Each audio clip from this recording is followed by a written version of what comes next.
Help me reach 3,000 subscribers. Hit like and leave a comment. I really do read them all. It started with a single sentence, tossed out like a cigarette, but it burned like heck. We were at my buddy Tom's barbecue. One of those late summer Saturdays where the air hums with cicadas and the scent of charcoal lingers like an uninvited guest. The backyard was alive. Kids weaving through the grass, coolers dripping in the shade. Tom's ancient radio blasting Springsteen's Born to Run. I was at the grill, sleeves rolled up, flipping burgers with the focus of a man trying to outrun his own thoughts. My wife, Claire, was by the picnic table, her wine glass catching the sunlight as she leaned into a story, her laugh sharp as shattered glass. "Oh, you know how it is with Mark," she said, her voice slicing through the chatter, cutting through the haze of smoke and beer. "He's always so busy with his little projects. I might as well be living alone." The words hit like a fist to the chest. The group around her, Tom's wife, Jen, a couple of neighbors, some college buddies, froze, their smiles tightening like stretched rubber. Someone coughed. A beer can hissed open, too loud in the sudden hush. I kept my eyes on the grill, spatula steady, pressing a patty until it sizzled. My jaw tightened, but I didn't look up. I'd heard her jabs before, the little digs about my work, my hobbies, the way I never have time for her. But airing it here, in front of people who'd known me since we were sneaking beers in dorm rooms, that was a new kind of low. Tom, leaning against the deck railing, caught my eye, his brow furrowing like he was gauging whether to step in. Jen shot him a look, a quick shake of her head, like she was saying, "Let it go." I forced a grin, loud enough for everyone to hear. "Yeah, Claire, guess I'm the worst roommate you ever had." A few guys chuckled, nervous, but it wasn't funny. It was a warning shot, a line in the sand. Claire didn't notice, just waved her hand like swatting a mosquito and kept talking, her voice melting back into the crowd's hum. I flipped another burger, the grease popping like my patience. Driving home, the silence in the car was heavier than the August heat. Claire stared out the passenger window, her fingers tapping her phone, the glow casting her face in harsh angles. I kept replaying her words, the way her lips curled when she said little projects, like my life was a hobby she barely tolerated. I thought about the years we'd spent building something, her marketing career, my auto shop, the house we'd scraped together to buy. Marriage gets rough sometimes, I told myself. You grit your teeth, wait it out. But that line at the barbecue? It wasn't a jab. It was a crack in the foundation, and I was starting to see how deep it ran. If I'd known what she'd pull next, I would have started packing her bags that night. 5 years ago, we were different. I still remember the night we moved into our house, a fixer-upper on the edge of town with creaky floors and a backyard that smelled like pine and possibility. Claire was barefoot, her hair in a messy bun, laughing as we wrestled a thrift store couch through the front door, its faded plaid snagging on the frame. "Mark, you're gonna break your back," she teased, hands on her hips, but her eyes were warm, glowing like the string lights we'd hung in the living room. We collapsed on that couch until 2 a.m., sharing a bottle of cheap red wine, the kind that stains your teeth and makes you bold. The air smelled of sawdust and fresh paint, and we talked about what we'd do with the place, sage green walls, a vegetable garden, maybe a mutt from the shelter. She leaned her head on my shoulder, her fingers laced through mine, her skin soft against my calluses. "This is it, Mark," she said, her voice soft but sure. "This is our start." I believed her. Heck, I believed in us. Back then, her laugh didn't have an edge, and her words didn't cut. Back then, I thought we'd be unstoppable. But that was before her late nights at work, before the snide comments, before she started looking at me like I was a piece of furniture she regretted buying. I held on to that memory, the couch, the wine, her laugh, because it was proof we'd been good once. But looking back, that was my first mistake, clinging to a past that was already fading. The week after the barbecue, our house turned colder than a January morning. Claire started coming home later, her heels clicking against the hardwood like a metronome, counting down to something I couldn't name. She'd mutter about a client dinner or a meeting that ran long, then collapse on the couch, her phone glowing in her hands, her thumb scrolling like it was keeping her afloat. I tried to catch her eye, say something normal, but it was like talking to a shadow. One night, I was in the kitchen, chopping onions for chili, the sharp sting making my eyes water. The radio hummed low, Some country song about heartbreak I didn't bother to switch off. Claire breezed in, her blazer slung over her arm, her phone already out, her face lit by its cold light. I tried to keep it light, like always. Hey, you want some of this when it's done? Got that spicy recipe you used to rave about. She didn't look up, just mumbled, maybe, like I was handing her a flyer on the street. I set the knife down, the blade clinking against the counter, and wiped my hands on a dish towel, the rough cotton grounding me. Claire, you gonna put that phone down and talk to me, or what?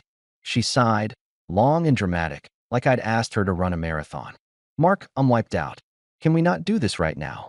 Her voice had that edge, the one that says you're the problem just for existing. I leaned against the counter, crossing my arms, my pulse ticking up. Do what? Ask my wife how her day was. Yeah, real high crime. She finally looked up, her eyes sharp, like she was sizing me up for a fight. You always make it about you, don't you? I'm trying to unwind, and you're grilling me like I'm on trial. I laughed, short and bitter, the sound swallowed by the fridge's hum. Grilling? Claire, I asked if you wanted chili. If that's too much, just say it. She stood, grabbing her phone like it was her lifeline, her blazer slipping to the floor. I'm not hungry, she snapped, her voice rising. I'm exhausted, Mark. I've got presentations, deadlines, a boss who's on my case every day.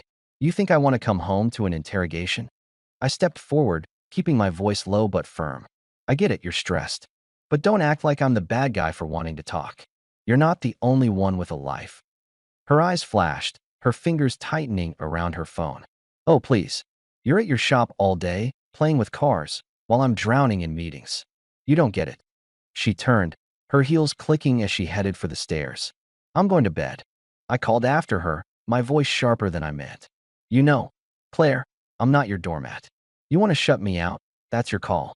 But don't expect me to keep knocking. She didn't stop, didn't turn, just disappeared upstairs, leaving her blazer crumpled by the door like a discarded promise. I stood there, staring at the onions, the knife still in my hand, the smell burning my nose. That's when I made my first move. I wasn't going to keep playing this game where I'm begging for scraps of her attention. The next morning, I broke our routine. We used to have coffee together, a ritual from the early days, sitting at the kitchen table, her reading the news on her tablet, me skimming the sports section, the smell of roasted beans filling the air. Not anymore. I got up at dawn, made my coffee, the pot hissing like it was in on the plan, and was out the door before her alarm. I left a note on the counter, scrawled on a post-it.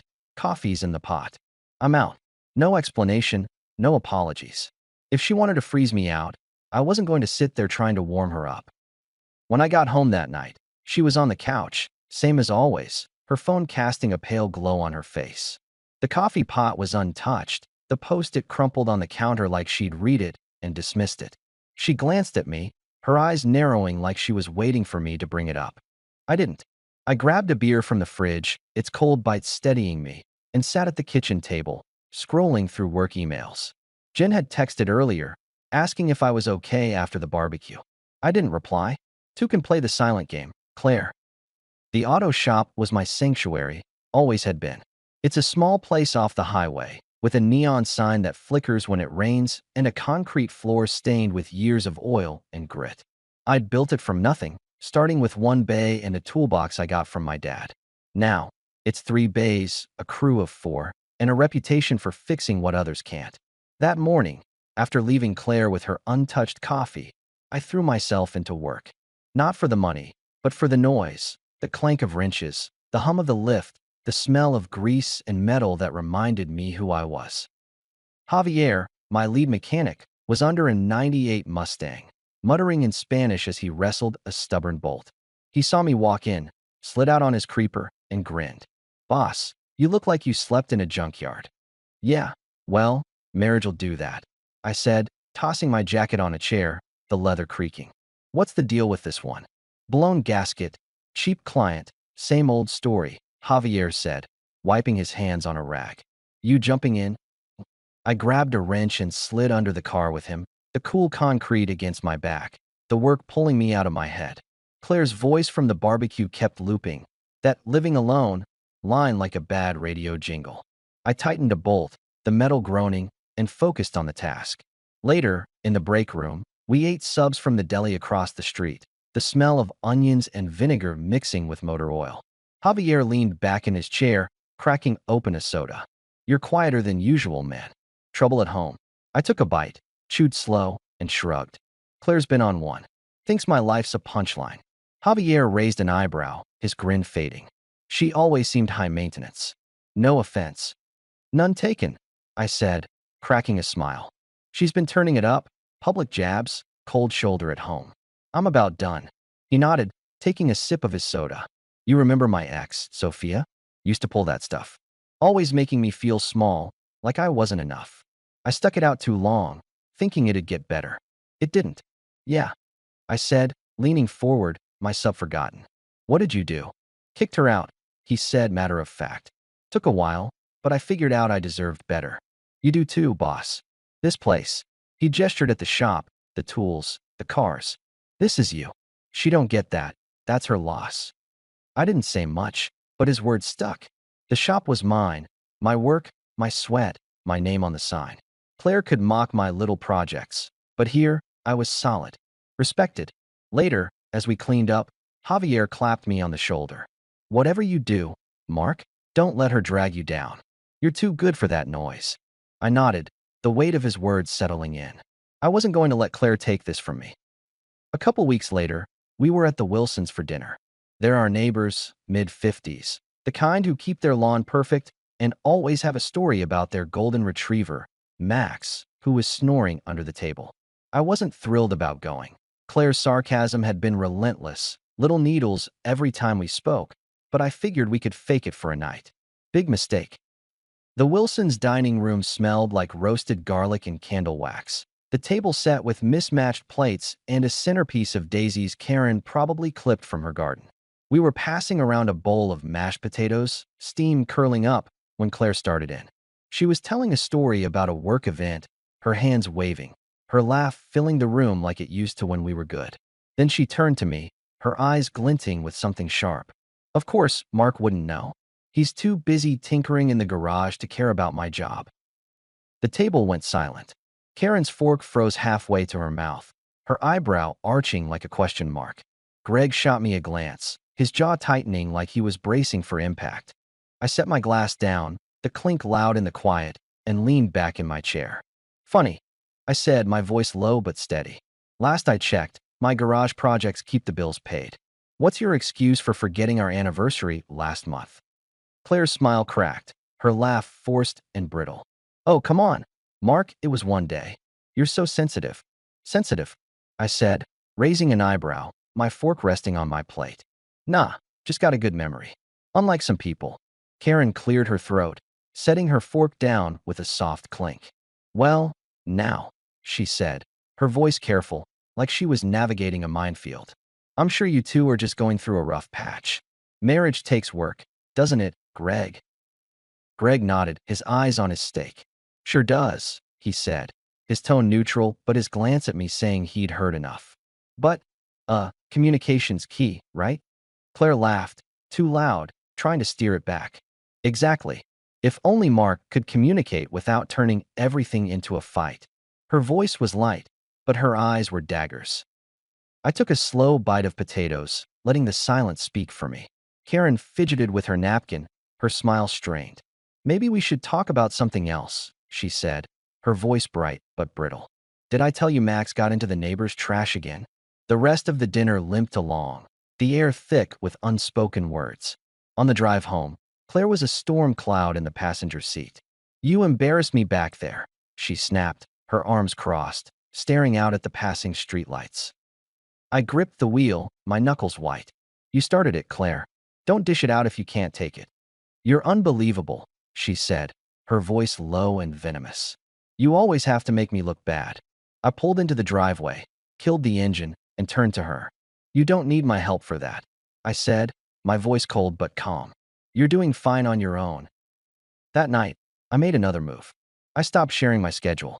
No more, I'll be home by 6, or I'm grabbing a beer with Tom. If she wanted to know where I was, she could ask. She didn't. I started picking up extra hours at the shop, the hum of the lift and the smell of oil better than the silence at home. Claire wanted to play the I'm alone card. Let's see how she liked the real thing. I wasn't the only one pulling away. Claire was drowning in her own world, though she'd never admit it. One evening, I came home early, expecting her on the couch, phone in hand. Instead, she was at the kitchen table, papers scattered like a storm's aftermath, her laptop open to a spreadsheet bleeding red. She didn't hear me come in, her head in her hands, fingers tangled in her hair.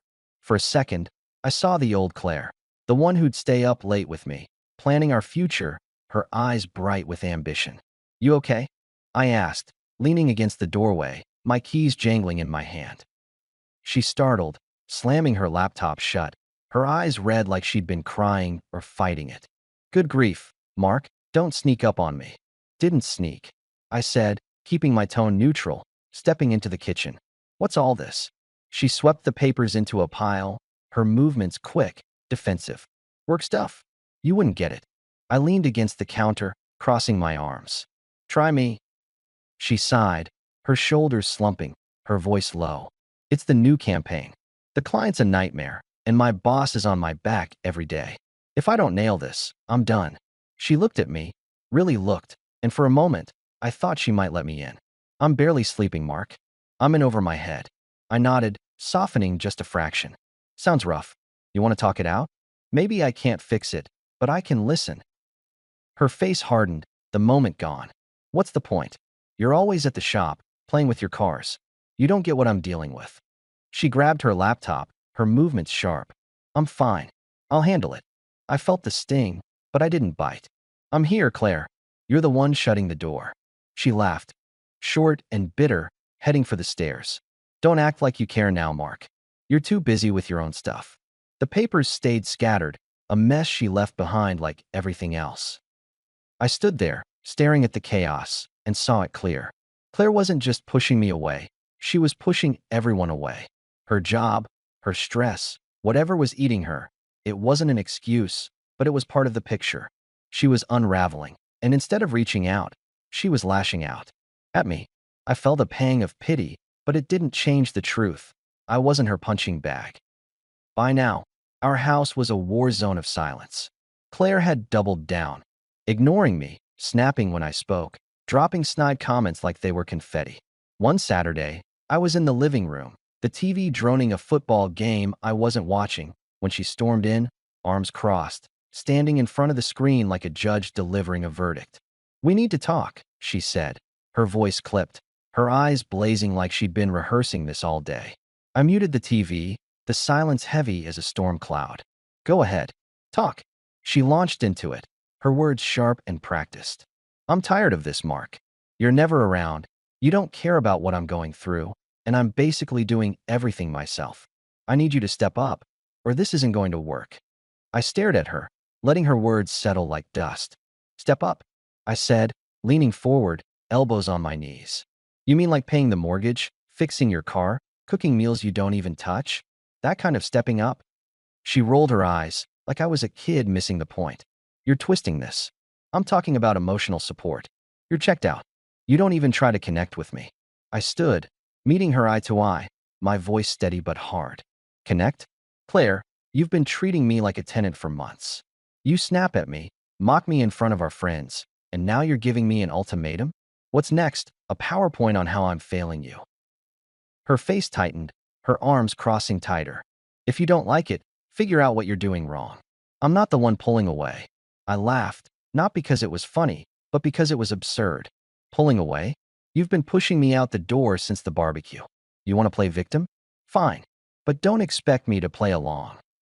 She stepped closer, her voice rising, desperate now. "You think you're perfect? You're always at the shop, leaving me to deal with everything. Bills, errands, my job falling apart. I'm drowning, Mark, and you're just gone." I didn't flinch. "You're drowning because you're choosing to. I've been here, Claire, trying to talk, trying to fix this. You're the one who keeps shutting me out. I'm done begging." Her eyes widened, like she hadn't expected that. "So what? You're just giving up? After everything?" "Everything," I said, stepping past her, grabbing my keys. "You mean the months of you treating me like trash?" "Yeah, I'm done with that." I headed for the door, my jacket slung over my shoulder. "I'm done catching." I drove to Tom's, the road a blur under the headlights. He was in his garage, tinkering with an old Harley, the air thick with oil and metal. He took one look at me, handed me a beer, and said, "Claire again." "Yup," I said, cracking the can open, the cold fizz grounding me. "She's got a new script now. Says I'm not emotionally available." Tom snorted, wiping grease off his hands. "Sounds like she's reading a self-help book." "You talked to her?" "Tried," I said, leaning against the workbench, the tools clinking as I shifted. "She's not interested in talking. She's interested in winning." Tom set his wrench down, his eyes narrowing. "Man, I saw this coming at the barbecue. Jen's been worried about you too. Said Claire's been off for a while, but you don't deserve that kind of jab in front of everybody." "Yeah, well, she's doubled down since then," I said, taking a swig. Tonight was an ultimatum. Step up or it's over. Tom raised an eyebrow, leaning back against the bike. "And what did you say?" "Told her I'm done playing her game," I said. "She's been pushing me away for months. I'm not chasing her anymore." He nodded, slow, like he was weighing it. "Good. You're too solid for that nonsense. But you sure about this?" Walking away's a big step. I looked at the beer can, the condensation cold against my palm. "I'm not walking away. I'm standing up. There's a difference." Tom clapped me on the shoulder, his grin crooked. "That's my boy. Change the board, man. She don't get to call the shots." That night, I took another step. I canceled our joint credit card. Not out of spite, but because I was done letting her spend my money while treating me like garbage. I set up a new account, transferred my direct deposits, and locked it down. When she noticed a few days later, tried to use the card at some boutique, and it got declined. She texted me, all caps, "What did you do to the card?" I texted back, "It's my card. You want to spend? Use your own money." Then I turned off my phone. She could stew. I wasn't her bank anymore. The final straw came at Mike's birthday party, a big bash at a downtown bar with sticky floors and neon lights buzzing like flies. Claire had been on edge all week, probably because I'd been pulling back. Less talking, fewer favors, no more chasing her approval. She didn't like it, but instead of talking, she went nuclear. We were at a high-top table, surrounded by my buddies and their wives, the air thick with the smell of cheap beer and fried food. Claire was on her third glass of wine, her laugh too loud, her gestures too big, like she was performing for a crowd. Sarah, Mike's wife, leaned across the table, her earrings glinting in the dim light. "So how are you two doing? Been a while since we caught up." Before I could answer, Claire jumped in, her voice dripping with sarcasm. "Oh, we're great. I mean, I have a husband, technically, but it's like I'm single most of the time." The table went dead silent. Sarah's eyes widened, darting to me. Mike let out a low whistle, his beer halfway to his mouth. Another friend, Dave, shifted in his seat, his wife nudging him like she was warning him to stay out of it. I set my bottle down, the glass cold against my palm, and leaned forward. "That's funny, Claire," I said, my voice calm but sharp as a blade. "Because from where I'm sitting, you've been acting like you're single for months." Her face flushed, but she tried to laugh it off, her voice brittle. "Oh, come on, Mark, it's a joke. Lighten up." Sarah coughed, setting her drink down. "Okay, wow," she said, her voice light but uneasy. "Maybe we should stick to birthday talk." Mike nodded, his eyes on me. "Yeah, let's not ruin the vibe. Mark, you want another beer?" I stood, my chair scraping against the floor. "No, Claire, you don't get to do that anymore. You want to be single? As of right now, you are." I grabbed my jacket, the leather creaking in my hand, and walked out, the bar's noise fading behind me. Claire's stunned face burned into my mind. Sarah called after me, her voice soft but urgent. "Mark, wait." But I kept going, the cool night air hitting my face as I stepped outside. I got home, the house dark except for the porch light flickering like it was on its last legs. I went to the bedroom, pulled out 2 suitcases, and started packing her stuff. Not in a rage, just methodical, clothes folded, shoes lined up, her laptop and makeup bag on top. I didn't touch anything that was ours, just her personal things. By the time she got home, 2 hours later, the suitcases were by the door, neat as a verdict. She walked in, saw them, and froze, her purse slipping from her shoulder. "What is this?" she asked, her voice trembling, caught between anger and fear. "Your stuff," I said, leaning against the kitchen counter, a glass of water in my hand, the ice clinking softly. You're free now. No more pretending. She laughed, nervous, like she thought I was bluffing. Mark, come on. It was a joke. You're blowing this out of proportion. I set the glass down, the sound sharp in the quiet. A joke? No, Claire. A joke's funny. What you've been doing is tearing this apart. Bit by bit, for months. I'm done. She stepped closer, her hands waving, her voice rising. I didn't mean it like that. I was venting, okay?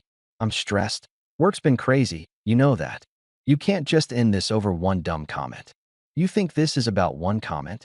I said, my voice steady but cold. This is about months of you humiliating me, ignoring me, acting like I'm nothing. You don't get to rewrite the rules and expect me to play along. Get your stuff and go. She stared at the suitcases, then at me, her eyes wide, like she was waiting for me to crack. For a second, I thought she might cry, but she didn't. She grabbed her purse, muttered, "You're being dramatic," and walked out, leaving the suitcases behind. The door clicked shut, and the house felt lighter, like it could finally breathe. The weeks after Claire left were quiet, but not the heavy quiet I'd grown used to. This was different, empty, but clean, like the air after a storm. I spent a lot of time at the shop, losing myself in the rhythm of work, the clank of tools, the satisfaction of fixing something broken. But one night, I stayed home, sitting on the back porch with a beer, the air cool with the first hint of fall. The pine trees rustled, their scent sharp and grounding, and I thought about the last few years, how I'd let Claire's jab slide, how I'd told myself it was just a phase. I remembered a moment from early on, maybe a year into our marriage. We were at the beach, the one trip we took before life got complicated. Claire was dancing in the surf, her hair wild in the wind, laughing as she pulled me into the cold waves. I'd grinned like an idiot, chasing her, the salt stinging my skin, her joy infectious. That was the Claire I'd married, the one I thought I'd grow old with. But that Claire was gone, replaced by someone who saw me as a problem to be solved, a burden to be mocked. I wasn't blameless. I could have pushed harder, asked more questions, seen the cracks sooner. Maybe I was too caught up in the shop, too quick to brush off her complaints as stress. But she'd taken my patience and turned it into a weapon, using it to chip away at me until I was invisible. I wasn't angry anymore, not really. Just tired. Tired of being the bad guy in her story, tired of trying to fix what she kept breaking. I pulled out my phone, scrolled through old photos. Us at the beach, her hair a mess, me grinning like a fool. I lingered on one, her laughing as she held up a seashell, the sunset painting her face gold. I deleted it, then the rest, one by one, not out of spite, but because they didn't belong anymore. The guy in those photos thought he could save her, save us. He was wrong. The next morning, I called a lawyer. Not some slick suit, just Pete, a guy from high school who'd gone into family law and still wore flannel to work. We met at a diner, the kind with cracked vinyl booths and coffee that tasted like burnt toast. I laid it all out.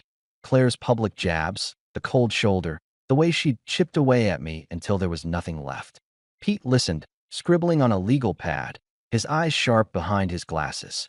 "Divorce won't be fun," he said, stirring sugar into his coffee. "But you've got a strong case. She's been public about it. Witnesses from the barbecue, the dinner, the bar. Plus, the financials are in your favor." "Financials?" I asked, leaning back in the booth, the vinyl creaking. "You've been covering the house, the cars, most of the expenses," he said, flipping through his notes. "Bank statements, receipts, it's all there. She can try to spin a story, but it won't hold up." We filed the papers that day. Claire blew up my phone for the next week. Texts, voicemails, emails, the whole playbook. First, it was apologies, all, "I didn't mean it, and we can work this out." Then it turned to anger, accusing me of overreacting, of throwing away our marriage over nothing. I didn't respond to most of it, but one night, after a long voicemail where she called me selfish, I called her back. "Claire," I said, my voice steady, my hand gripping the phone, "you don't get to rewrite history. You spent months tearing this down, mocking me, ignoring me, making me feel like I didn't exist. You don't get to call that nothing. You broke this. I'm just making it official." She tried to interrupt, her voice rising, frantic. "Mark, you can't do this. We can fix it. I'll do better, I swear. Don't call again. I said, cutting her off. We're done. I hung up, blocked her number, and poured myself a whiskey, the burn steadying me. The divorce went smoother than I expected. Claire tried to play the "he abandoned me" card in court, but Pete had receipts, years of bank statements, witnesses from the barbecue, the dinner, the bar. The judge, a tired-looking woman with glasses perched on her nose, didn't buy Claire's story. The house, the cars, the savings, all stayed with me. She got her clothes, a few $1,000 from our joint account, and a one-way ticket to her parents' place in Ohio. Last I heard, she was crashing on their couch, telling anyone who'd listen I was the villain. It's been a year since the divorce. I sold the old house, too big for one person, too full of ghosts. I bought a smaller place closer to the shop, a brick bungalow with a porch that catches the morning sun.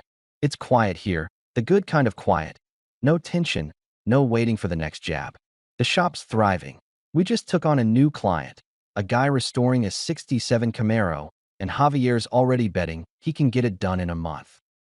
I met someone new a few months ago, Lisa, a high school teacher with a laugh that cuts through the noise in my head. She's not perfect, but she listens when I talk, and she doesn't keep score. Last weekend, we went hiking, her boots kicking up dust on the trail, her hand brushing mine as we watched the sunset paint the sky orange. She respects me, and I respect her. That's enough. I don't think about Claire much anymore. When I do, it's not anger or sadness, just a fact, like an old scar you notice in the mirror. She thought she could control the game, but I changed the rules. And I'm not sorry. If you made it this far, that means the story spoke to you. Please consider subscribing, leaving a like, and sharing your thoughts in the comments. It really means a lot to me, more than you know. These stories take time to write, and your support helps me keep going. Thank you for listening all the way through. Until next time.